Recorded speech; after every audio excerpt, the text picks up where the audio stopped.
ভাৰতীয় শ্বেয়াৰ বজাৰত অৱনমন ক্ৰমাগতভাৱে অব্যাহত আছে। 4টা দিনত বিনিয়োগকাৰী হেৰুৱালে 7.68 লাখ কোটি টকাৰো অধিক ধন। বম্বে ষ্টক এক্সচেঞ্জৰ সূচকাংক সেনসেক্স 1.61% অৱনমন।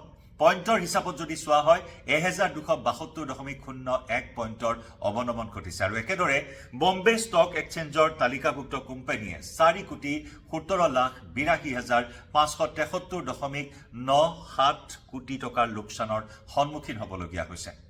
উল্লেখযোগ্য যে আমেৰিকাৰ ৰাষ্ট্ৰপতি ডোনাল্ড ট্ৰাম্পৰ যি নতুন বাণিজ্য নীতি, কৰ আৰোপ কৰা যি নতুন নীতি, আৰু সেই নীতিৰে প্ৰভাৱত এতিয়া ক্ৰমাগতভাৱে ভাৰতৰ শ্বেয়াৰ বজাৰত ইয়াৰ প্ৰভাৱ পৰিছে। ইয়াৰ অৱনমন অব্যাহত আছে আৰু শেহতীয়াকৈ আমেৰিকান ডলাৰৰ তুলনাত ভাৰতীয় টকাৰ মূল্যমানো যথেষ্ট পৰিমাণে হ্ৰাস পোৱা পৰিলক্ষিত হৈছিল।